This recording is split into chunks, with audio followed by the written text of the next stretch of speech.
کہ تاکہ کوئی آپ صلی اللہ علیہ وسلم کے ظاہری حسن و جمال کو دیکھ کر اگر فدا ہونا چاہے تو اس کے پاس دلائل موجود ہیں، اور اگر آپ کے کردار اور اخلاق کی خوبیوں کو دیکھنا چاہے تو آپ سے بڑھ کر کوئی اس کو دنیا کے اندر ہوئے زمین کے اندر نظر نہ آئے۔ تو ایسے شیخ مقتدا، ایسے مقتدا حضور صلی اللہ علیہ وسلم ہے، اللہ تعالیٰ نے آپ کو ایسے اوصاف کے ساتھ اس دنیا کے اندر مبعوث فرمایا۔ آگے چلیے، جو آیت مقدسہ میں نے تلاوت کی ہے بس اس پر چند باتیں عرض کرنا چاہوں گا۔ اللہ تعالیٰ نے آپ کا پہلا وصف یہ بیان فرمایا، اِنَّا أَرْسَلْنَاكَ شاہدًا ومبشرًا ونذیرًا۔ شاہدًا، ہم آپ کو گواہ بنا کر بھیج رہے ہیں۔ بھائی اللہ تعالیٰ گواہ بنا کر بھیج رہا ہے۔ مجھے آپ یہ بتائیے کہ دنیا کے اصول کے مطابق کوئی گواہی ایسی ہے کہ جو بغیر دیکھے؟ میں حدیث سناؤں گا اور اس کے الفاظ بھی سنوں گا۔ بغیر دیکھے گواہی ہو ہی نہیں سکتی۔ تو رسول اللہ صلی اللہ علیہ وسلم تو اس دنیا سے رخصت ہو گئے۔ اب آپ کا دیکھنا کیسا دیکھنا ہے؟ اللہ تعالی نے اس کا اہتمام آپ کی ظاہری حیات کے اندر تو حضور صلی اللہ علیہ وسلم کا دیکھنا بالکل واضح اور سمجھ میں آنے والا ہے، لیکن رسول اللہ صلی اللہ علیہ وسلم کے پردہ فرمانے کے بعد صحیح بخاری کتاب الصلاۃ، حوالہ نوٹ فرمائیں، صحیح بخاری کتاب الصلاۃ، حدیثیں بہت ساری ہیں، میں صرف ایک آدھ سناؤں گا موضوع کے مطابق۔ صحابہ کرام نماز پڑھ رہے ہیں، نماز ادا فرما رہے ہیں، نبی کریم صلی اللہ علیہ وسلم نماز کے بعد آپ نے صحابہ کو مخاطب کیا، اے میرے صحابہ نماز سکون سے پڑھا کرو، ہلو جلو مت، حرکت مت کیا کرو۔ شروع میں نماز میں کچھ گنجائشیں وغیرہ بھی ہوتی تھی، کوئی بات سے آ کے کہتا تھا نا کہ السلام علیکم، تو نمازی بھی جواب دے دیتے تھے وعلیکم السلام، یہ آغاز کی بات ہے۔ لیکن آہستہ آہستہ وہ پابندیاں بڑھتی گئی، لوگوں نے کچھ حرکت کی، اللہ کے پیغمبر صلی اللہ علیہ وسلم نماز پڑھا رہے ہیں، آپ کا رخ مبارک بیت اللہ شریف کی طرف ہے، نمازی پیچھے سب بند ہیں۔ اللہ کے نبی صلی اللہ علیہ وسلم فرمایا کہ نماز میں حرکت نہ کیا کرو، صحیح بخاری کتاب الصلاۃ، اے لوگوں نماز میں حرکت نہ کیا کرو، سکون کے ساتھ نماز ادا کیا کرو۔ واللہ ما یخفی علی خشوعکم ولا رکوعکم انی لاراکم من وراء ظہری، قسم بخدا تمہارا رکوع اور تمہارا خشوع دونوں مجھ سے مخفی نہیں ہے، جس طرح میں سامنے دیکھتا ہوں اس طرح میں پیچھے۔ سبحان اللہ۔ یہ کیا ہے؟ اللہ رب العزت، یہ خشوع اور خضوع کی بات بھی ساتھ آ گئی ہے۔ بھائی خشوع اور خضوع کا تعلق دل کے ساتھ ہوتا ہے، رکوع کا تعلق ظاہری حرکات و سکنات کے ساتھ ہے۔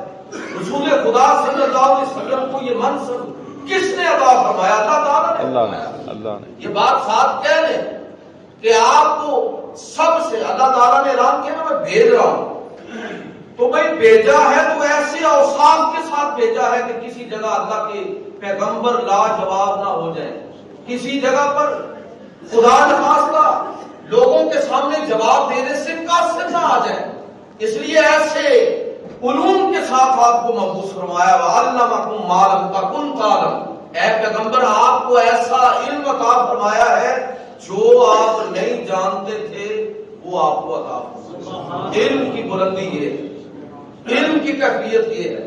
تو اللہ کے نبی صلی اللہ علیہ وسلم آپ ایسے علم کے اللہ کی عطا سے، یہ بات ساتھ سمجھیں، اللہ کی عطا سے، اللہ کے دینے سے، اللہ کے عطا کرنے سے، اور اللہ نے اپنے پیغمبر سے بڑھ کر کسی کو علم نہیں عطا۔ تو یہ فرمایا کہ نماز سکون کے ساتھ پڑھا کرو۔ ایک صحابی میں ابھی کسی پچھلے جمعے میں یہ سنا رہا تھا لیکن تازہ کر دیتا ہوں، بہت سارے اخبار نئے ہیں۔ ایک صحابی نبی حضرت خزیمہ محمود صلی اللہ علیہ وسلم کی بارگاہ میں حاضر ہونے کے لیے والدہ سے اجازت طلب کی کہ امی جان آپ مجھے اجازت دے دیں، ماں کی خدمت میں لگے ہوئے ہیں، مسجد میں مسجد نبوی میں حضور کے پیچھے نماز ہے جاتی ہے، ماں کی خدمت پہلے ہے، نماز مسجد میں جا کے پڑھنا اس کی ادا ہو سکتی ہے، قضا ہو سکتی ہے، تلافی ہو سکتی ہے، اس سے بڑا ثواب کون سا ہوگا؟ لیکن صحابہ کی تربیت کیا ہے کہ آپ فرائض کے علاوہ اور فرائض کے اندر مؤخر ہو جائے تو والد اور والدہ کی خدمت اس سے بھی زیادہ کہ آپ اللہ کے نبی اور مسجد نبوی میں نماز کو مؤخر کر سکتے ہیں لیکن والدین کی خدمت کو مؤخر نہیں کر سکتے۔ کتنا مقام اور مرتبہ ہے۔ تو وہ کبھی کبھار والدہ کی خدمت میں رہتے تھے، کبھی کبھار اجازت ملتی تو نماز کے لیے آتے، ورنہ ان کی خدمت میں اور اپنے معاملات کے اندر رہے۔ عرض کی کہ اگر آج ہمیں امی جان مجھے اگر آج آپ اجازت دے دینا کہ میں حضور کے ساتھ نماز پڑھوں تو میں آپ سے وعدہ کرتا ہوں کہ پیغمبر صلی اللہ علیہ وسلم سے اپنے لیے بھی اور آپ کے لیے بھی مغفرت کی درخواست کروں۔ بڑی خوش ہوئی بات، انہوں نے کہا کہ جاؤ، خاص طور پر میرے لیے اپنے لیے مغفرت کی دعا ضرور کروانا۔ تو حضرت حذیفہ کہتے ہیں کہ میں چل پڑا، نماز ادا کی، حضور نے نماز ادا فرمانی، خیال تھا کہ ابھی ملتا ہوں کہ حضور اپنے حجرے کی طرف چلنے گے، تو مجھ سے رہا نہ گیا کہ پھر ذرا مشکل ہو جائے گا، تو کہتے ہیں کہ میں پیچھے چلا، نبی کریم صلی اللہ علیہ وسلم نے میرے قدموں کی چاپ سنی، پیچھے نہیں دیکھا، قدموں کی چاپ کی آواز سنی تو فرمایا کہ حذیفہ اللہ تیری اور تیری ماں کی مغفرت کرے، کس لیے آیا؟ میں صرف کہنا یہ تھا میرے بھائیوں، اللہ رب العزت نے اپنے پیغمبر کو وہ علم عطا فرمایا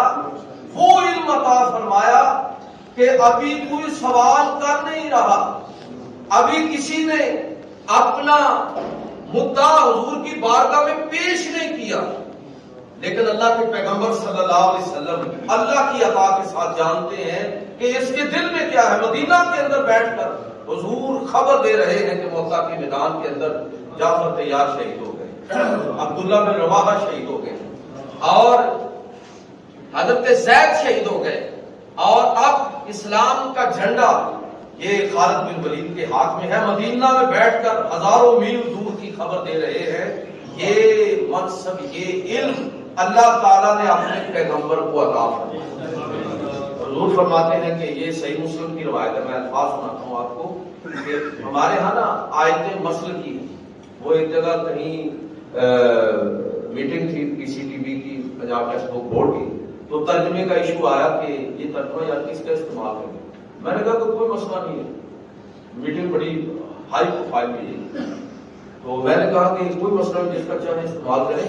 ہمارے ہاں صرف مسل کی آیات کے ترجمے میں اختلاف ہے، باقی پورے قرآن میں کوئی اختلاف نہیں۔ ہر مسجد میں الگ الگ آیتیں پڑھی جاتی ہیں، ایک اسی لیے میں کہتا ہوں کہ آپ اس مسجد میں بھی سنا کریں اور ساتھ والی میں بھی چلے جائیں گے۔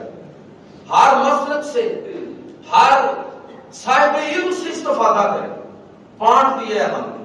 اب یہ حدیثیں اگر ہمارے پیش نظر ہوں تو کون اختلاف کرے گا رسول اللہ صلی اللہ علیہ وسلم کے علم میں، مرتبے میں، اختیار میں، کہ جب اللہ کے پیغمبر صلی اللہ علیہ وسلم فرما رہے ہیں کہ ان اللہ زوالی الارض فرأیت مشارقها و مغاربها، اے میرے صحابہ، اللہ نے زمین کی وسعتوں کو میرے لیے سمیٹ دیا، میں اس کے مشرق اور مغرب کو دیکھتا ہوں۔ تو ہر چیز حضور صلی اللہ علیہ وسلم کے سامنے ہے، قیامت تک آنے والے امتیوں کو حضور جانتے ہیں، اور یہ ساری بات ہی ختم ہو گئی جب ہم یہ کہہ دیتے ہیں کہ اللہ کے بتانے سے جانتے ہیں۔ تو اب مجھے یہ بتائیے کہ پھر اختلاف کون سا رہ گیا؟ بھئی اللہ تعالیٰ اس چیز کی قدرت اور طاقت رکھتا ہے کہ نہیں رکھتا؟ تو بات ختم ہو گئی کہ اللہ کے بتانے سے جانتے ہیں۔ حضور سید عالم صلی اللہ علیہ وسلم جان فرماتے ہیں کہ میں قیامت تک آنے والے اپنے امتیوں کو ان کے اعمال سمیت جانتا ہوں۔ سبحان اللہ۔ اس لیے ہمیں کوئی ایسا عمل نہیں کرنا چاہیے کہ قیامت کے دن اللہ کے پیغمبر صلی اللہ علیہ وسلم ہمارے کردار کی وجہ سے شرمندہ ہو۔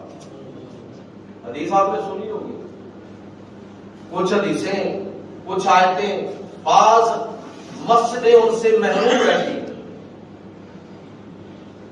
ان میں سے ایک حدیث یہ بھی ہے کہ اللہ کے پیغمبر صلی اللہ علیہ وسلم پر جب درود پاک پڑھا جاتا ہے، غفلت میں پڑھا جائے تو حضور تک پہنچا دیا جاتا ہے کہ آپ کے فلاں امتی نے بس ایسے ہی باتیں بوتیں کرتے کرتے اس نے درود پڑھا، وہ حضور تک پہنچا دیا جاتا ہے۔ یہ بھی بڑی ثابت ہے۔ اور اگر وہ پیغمبر اسلام رسول خدا صلی اللہ علیہ وسلم کا تصور اپنے ذہن میں لا کے پوری محبت کے ساتھ نذرانہ عقیدت پیش کرے تو حضور اس کے درود پاک کو خود سبحان اللہ۔ زمین تو سمٹ گئی نا، زمین تو سمٹ گئی۔ حضور دیکھ رہے ہیں کہ کون سا میرا پیغام، میرا کون سا امتی مجھ پر اپنی محبت کے پھول نچھاور کرتا ہے۔ سبحان اللہ۔ پڑھے درود پاک کی دفعہ صلی اللہ علیہ یا رسول اللہ۔ میں یہ بات عرض کر رہا ہوں کہ اللہ کے پیغمبر شاہد ہیں۔ اللہ تعالیٰ فرما رہا ہے کہ وہ شاہد ہیں، اور شہادت بغیر، ہمارے ہاں اصول کیا ہے، بغیر دیکھے نہیں دی جا سکتی۔ یہ ایک ہی نقطہ اتنا لمبا ہے کہ ٹائم جو میں نے کہا تھا اس میں سے 7-8 منٹ رہ گئے۔ ٹائم بڑا ہے۔ میں بس مختصر عرض کروں گا کہ مجھے یہ بتائیے کہ اگر اللہ کے پیغمبر اللہ کے شاہد ہونے پر بھی گواہ ہے کہ نہیں؟ اچھا پھر وہ گواہی کس طرح کی؟ ذرا غور کریں ذرا۔ اللہ کے وجود پر اس کائنات کے اندر سب سے بڑی شہادت محمد رسول اللہ صلی اللہ علیہ وسلم کی ذات ہے، اور آپ دیکھیے کہ اللہ تعالیٰ نے اس شہادت کو سارے پیمانوں پر کیسے مکمل کیا کہ اللہ تعالیٰ نے تمام انسانوں میں سے، تمام پیغمبروں میں سے صرف ایک ذات ہے جن کو اپنی ذات کا اس طرح نظارہ، اس طرح زیارت اور ملاقات کا شرف بخشا کہ جس کی انبیاء کی تاریخ میں کوئی دوسری مثال۔ معراج کی رات صلی اللہ علیہ وسلم تشریف لے گئے اور ان ظاہری آنکھوں کے ساتھ اپنے رب کے رب ہونے کی شہادت کو مکمل فرمایا۔ وہ شہادت پہلے بھی تھی، لیکن اللہ تعالیٰ نے سارے اصولوں کے یہ شاہد ہیں اللہ تعالیٰ کی ذات پر، اللہ تعالیٰ کی صفات پر، اللہ تعالیٰ کے احکام پر، اللہ تعالیٰ کے افعال پر، اس کے وحدہ اولا شریک ہونے پر پیغمبر صلی اللہ علیہ وسلم شاہد ہے۔ اللہ تعالیٰ نے شہادت کے سارے نصاب حضور کے ذریعے پورے کروائے۔ تو ہم نے آپ کو، اچھا پھر میں یہ آج 12 ربیع الاول کے دن میں فکری گفتگو نہیں کیا کرتا، یعنی علمی اور فکری نہیں بلکہ فضائل پر زیادہ بات کرتا ہوں، کیونکہ آپ میری مسجد کے دوستوں کے زیادہ شکایت یہ رہتی ہے کہ آپ کی گفتگو جو ہے نا وہ اتنی فکر مند کر دیتی ہے کہ سبحان اللہ کہنے کا موقع نہیں ملتا۔ ظاہر جب وہ آدمی تقریر کرے بار بار یہ کرے کہ یہ کرو اور یہ نہ کرو تو اس میں سبحان اللہ کہاں سے نکلے، جبکہ ساری مسجدوں میں ہمارے ہاں معجزات، شمائل اور فضائل کا بات ہوتی ہے، تو جو اصل پیغام ہے سیرت کا وہ اللہ تعالیٰ ہمیں معاف فرمائے، کوئی نظروں سے وجہ ہو گئی۔ لیکن آج کے دن میں بھی فضائل پر زیادہ بات کرتا ہوں، لیکن پھر بھی بعض اصحاب فکر کی توجہ کے لیے صرف یہ عرض کرنا چاہوں گا کہ مجھے آپ یہ بتائیے کہ اللہ تعالیٰ کی توحید کی شہادت شاہد کون ہے؟ رسول اللہ صلی اللہ علیہ وسلم۔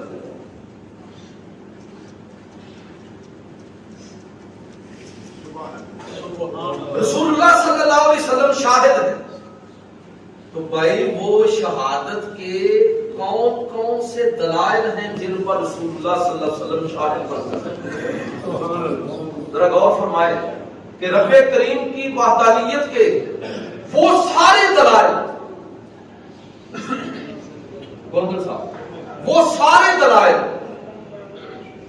جن کا تعلق ہماری اس فزیکل لائف کے ساتھ، ہماری اس ظاہری حواس خمسہ میں آنے والی جو چیزیں ہیں، گرفت میں آنے والے جو دلائل ہیں، ان سے ماورا ہے وہ سارے دلائل جن کا قرآن مجید فرقان حمید نے ذکر کیا کہ اگر تم اس ذات کو جاننا چاہتے ہو، پہچاننا چاہتے ہو، تو اپنی ذات پر، کائنات پر، کائنات کے نظام پر، ایک ایک چیز پر غور کرو، تم اللہ کی توحید کے قائل ہو جاؤ گے۔ اب آپ ذرا غور کریں، اگر آپ اس پر غور کریں کہ وہ سارے دلائل جو آج اسٹیفن ہاکنگ جیسے شخص جو دور جدید کا بڑا سائنٹسٹ اور اس سے پہلے کے بڑے بڑے سائنسدان یہ کائنات کے نظام کو دیکھتے ہیں اور ورطہ حیرت کے اندر مبتلا ہو جاتے ہیں کہ اس کائنات، اس عالم رنگ و بو کو بنانے والا کون ہے؟ اتنے منظم طریقے سے انسانی عقل حیرت زدہ ہے۔ جدید سائنس ہتھیار ڈال رہی ہے کہ کتنی چیزیں ہیں، جہاں سائنس کی رسائی نہیں اس سے آگے بھی کچھ ہے، اس سے ماورا بھی کچھ ہے۔ میں کہتا ہوں کہ وہ جو آپ کہہ رہے ہیں کہ اس سے ماورا بھی کچھ ہے، ان سب پر شاہد میرے پیغمبر صلی اللہ علیہ وسلم۔ نور کا علم آپ کی فزکس، کیمسٹری، بایو پتہ نہیں یہ جہاں تک رہ جائے گی، بس اس کا تعلق تو حواس خمسہ سے، اس سے آگے ختم۔ لیکن رسول اللہ صلی اللہ علیہ وسلم کو اللہ تعالیٰ نے جو شان اور عظمت عطا فرمائی اور جس طرح شاہد بنا کے بھیجا، اس کا ظہور، میں یہ بات عرض کروں، اس پر ذرا آپ نے غور کرنا ہے، اس کا ظہور مکمل طور پر حضور صلی اللہ علیہ وسلم کے دور میں آپ کی ساری شانیں لوگوں کے سامنے ابھی پوری طرح ظاہر نہیں ہوئی تھی، بلکہ یہ قیامت تک ظاہر ہوتی رہی۔ یہ قیامت، جتنی قرآن کی پرتیں آپ کھولیں گے، جتنی رسول اللہ صلی اللہ علیہ وسلم کے کردار اور سیرت کی پرتیں آپ کھولیں گے، اسی لیے میں نے کسی پچھلے جمعے میں بات کی تھی کہ اللہ تعالیٰ نے یہ نہیں فرمایا کہ لقد کان لکم فی رسول اللہ اسوۃ کاملہ، یہ نہیں فرمایا کہ میں تمہارے درمیان ایسا رسول بھیج رہا ہوں جس میں تمہیں نمونہ بنانا ہے، اسوۃ کاملہ، مکمل نمونہ ہے۔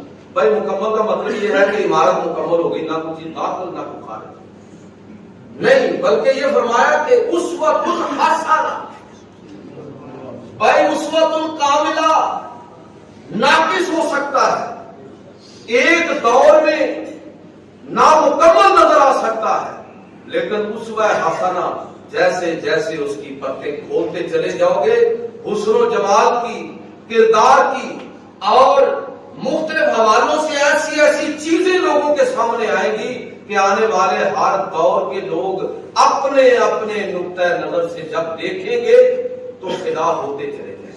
لہذا قرآن، یہ بائبل کا قرآن اینڈ دا سائنس، مورس بکائے کی کتاب جو بعد میں مسلمان بھی ہو گیا، وہ اگر اردو میں بھی چھپی ہے، انگریزی میں بھی ہے، اصل جرمن میں کتاب ہے، میرے پاس اس کا اردو اور انگریزی ایڈیشن موجود ہے، تو میں تو جب بھی اس کو پڑھتا ہوں تو حیران ہوتا ہوں کہ یار اس اینگل سے بھی قرآن کو دیکھا جا سکتا تھا جس اینگل سے مورس بکائے نے دیکھا ہے، جس انداز میں اس نے قرآن کو سمجھا، رسول اللہ صلی اللہ علیہ وسلم کی سیرت کے نئے پہلو دریافت کیے۔ یہ جو بات ہے نا، بارہ فان اللہ کا ذکر کا ہے سایہ تجھ پر، ذکر اونچا تیرا بول ہے بالا تیرا، اس کی صحیح سمجھ اس بندے کو آتی ہے جو سیرت میں اور قرآن میں اپنے آپ کو گم کر لیتا ہے۔ اور اگر میں یہ کہوں کہ وہ سیرت میں اپنے آپ کو گم کر لیتا ہے، قرآن سیرت میں ملے گا آپ کو۔ سیدہ عائشہ رضی اللہ تعالی عنہ سے کسی نے پوچھا نا کہ حضور کا اخلاق کیا، تو آپ نے فرمایا کان خلق القرآن، قرآن ہی حضور کا اخلاق ہے۔ میں میرے بھائیوں کہنا یہ چاہتا ہوں کہ جب آپ اس آیت کو پڑھیں تو پھر اس پر غور فرمائیں کہ انا ارسلناک شاہدا، ہم نے آپ کو شاہد بنا کے بھیجا ہے، اور ذرا غور فرمائیں کس کس چیز پر شاہد؟ قیامت تک جو جو چیزیں آپ علم کی دنیا میں برپا کریں گے، فکری محاذ پر جو جو چیزیں آپ دریافت کریں گے، سب پر میرے پیغمبر پہلے ہی شاہد، پہلے ہی حضور صلی اللہ علیہ وسلم کی شہادت اللہ کے فضل سے اس پر قائم ہو چکی ہے۔ تو اللہ تعالیٰ فرما رہا ہے کہ ہم نے آپ کو شاہد بنا کے بھیجا۔ مختصر کر رہا ہوں، تھوڑا ٹائم ہے، آیت کا ترجمہ ایک بات اور میں نے عرض کرنی ہے، بس وہاں پر ختم کر دوں گا کہ یہ فرمایا کہ شاہد بنا کے بھیجا، مبشر بنا کے بھیجا، خوشخبریاں سنانے والا۔ ہمارے مولویوں کو مصیبت یہ ہے کہ لوگوں کو خوشخبری بھی دے، لوگوں کے لیے اسلام کو، دین کو مشکل بنا دینا ہے، اور یہ دین بالکل آسان ہے، بالکل آسان ہے، ایسا آسان، تفصیلات میں آج تک کیا کرتا ہوں کہ روزہ آپ سفر نہ رکھے، بعد میں رکھیں، وضو نہیں کر سکتے تیمم کر لیں، کھڑے ہو کے نہیں بیٹھ سکتے بیٹھ کے پڑھ لیں، لیٹ کے پڑھ لیں، سفر پر جا رہے ہیں نمازیں برباد نہ کریں، 2 نمازیں اکٹھی پڑھ لیں۔ اب یہ مصیبت یہ بن گئی ہے کہ جو سہولت شریعت نے دی ہے اس کو ہم اس خوف سے بیان نہیں علماء کرتے کہ لوگ سہولت کو عادت بنا لیں گے، یہ بات بھی صحیح ہے، لیکن دوسری طرف ہمارا رویہ ٹھیک ہونا چاہیے۔ وہ سہولتیں، وہ آسانیاں اللہ کے نبی اس دین کو لوگوں کے لیے قابل عمل بنا کے لے کے آئے، آسانی اور سہولت ہے، تو نہ اس کو مبشر، تھوڑا عمل کرو گے۔ مسجد کی طرف آ رہے ہیں، ذکر کی مجلس کی طرف آ رہے ہیں، آپ سارے تشریف لائے تو وہ حدیث ذہن میں لائے، انہوں نے فرمایا کہ مسجد کی طرف چلنے کے ساتھ ہی بندہ آتے نماز میں ہوتا ہے۔ یعنی اگر آپ نہیں بھی مسجد میں، میں اسی لیے اکثر مسئلہ بتایا کرتا ہوں کہ بھائی جب آپ گھر سے چل پڑے ہیں نا، تو آپ اگر رستے میں رکے نہیں ہیں، الجھے نہیں ہیں، وقت ضائع نہیں کیا، آپ نماز میں ہیں، جتنی رکعتیں مل گئے وہ مل گئی، باقی کا بھی اجر و ثواب بندے کے نامہ اعمال میں لکھ لیا۔ آپ بتائیے اس سے بڑی فضیلت اور کیا ہو؟ ایک نماز پڑھو گے 27، وضو کرو گے گناہ دھل جائیں گے۔ وہ ساری بشارتیں ذہن میں لائیں کہ اللہ کے نبی مبشر ہیں، نذیر ہیں۔ نذیر کا مطلب یہ نہیں ہوتا کہ ڈراٹو کے بندے کا ترا نکال کے اس کو باغی کر دیا جائے، بلا دیا جائے، نہیں، بلکہ نذیر کا مطلب یہ ہے کہ آنے والی مصیبت اور تکلیف سے اس طرح باخبر کیا جائے کہ انسان اپنے بچنے کی تدبیر کر سکے۔ اور تدبیر کیا کرنی ہے؟ اللہ کے نبی کو تدبیر بتا کے گئے۔